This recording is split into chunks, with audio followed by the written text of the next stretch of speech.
What is the anion exchange capacity? Anion বিনিময় ক্ষমতা, anion exchange capacity হলো মাটির কলয়েড যেমন কাদাকণা ও জৈব পদার্থ কর্তৃক ধনাত্মক চার্জের মাধ্যমে অ্যানায়ন, ঋণাত্মক আয়ন যেমন নাইট্রেট, ফসফেট, সালফেট ধরে রাখার মোট পরিমাণ, যা মাটির পুষ্টি উপাদান সরবরাহ, দূষণকারী পদার্থের আবদ্ধকরণ এবং সামগ্রিক উর্বরতা নির্ধারণে একটি গুরুত্বপূর্ণ ভূমিকা পালন করে।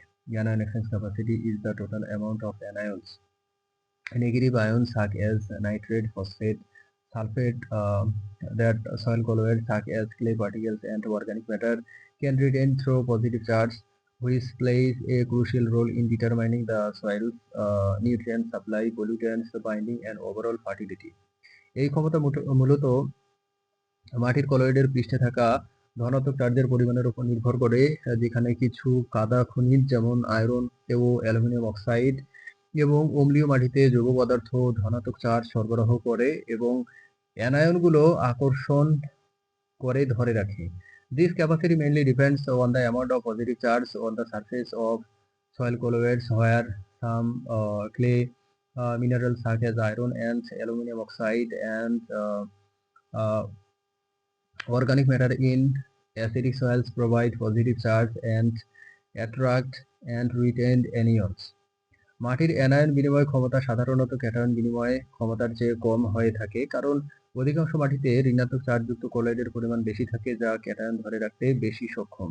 Soil anion exchange capacity is generally lower than cation exchange capacity because most soil have a higher amount of negatively charged colloids which are more capable of retaining cations. উচ্চ অ্যানায়ন বিনিময় ক্ষমতা সম্পন্ন মাটি বেশি পরিমাণে অ্যানায়ন ধরে রাখতে সক্ষম, যা উদ্ভিদের জন্য ধীরে ধীরে সরবরাহ করা যায়, ফলে উদ্ভিদের পুষ্টি গ্রহণ সহজ হয় এবং উৎপাদনশীলতা বৃদ্ধি পায়।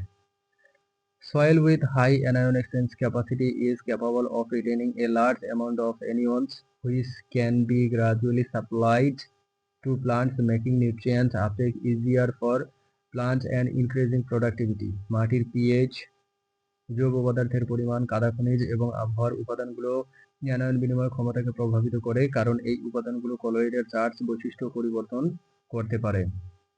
Soil pH, the amount of organic matter, clay minerals, and weathering factors influence anion exchange capacity because these factors can alter the charge characteristics of the colloid. মাটির pH কম হলে কলয়েডের পৃষ্ঠে ধনাত্মক চার্জের পরিমাণ বাড়ে, যা অ্যানায়ন বিনিময় ক্ষমতা বাড়াতে সাহায্য করে, তবে ক্যাটায়ন বিনিময় ক্ষমতা কমিয়ে দেয়। If the soil pH is low, the amount of positive charge on the surface of colloid increases, which helps increase anion exchange capacity but to reduce cation exchange capacity.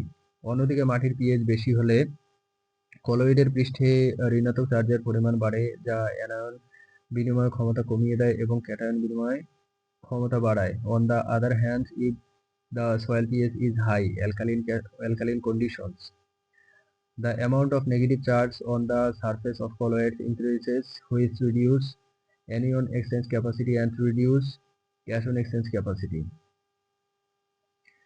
Anion বিনিময় ক্ষমতার মাধ্যমে মাটি দূষণকারী anion যেমন arsenic, selenium আবদ্ধ হতে পারে, যা তাদের উদ্ভিদের জন্য সহজলভ্যতা কমিয়ে পরিবেশ দূষণ কমাতে সাহায্য করে।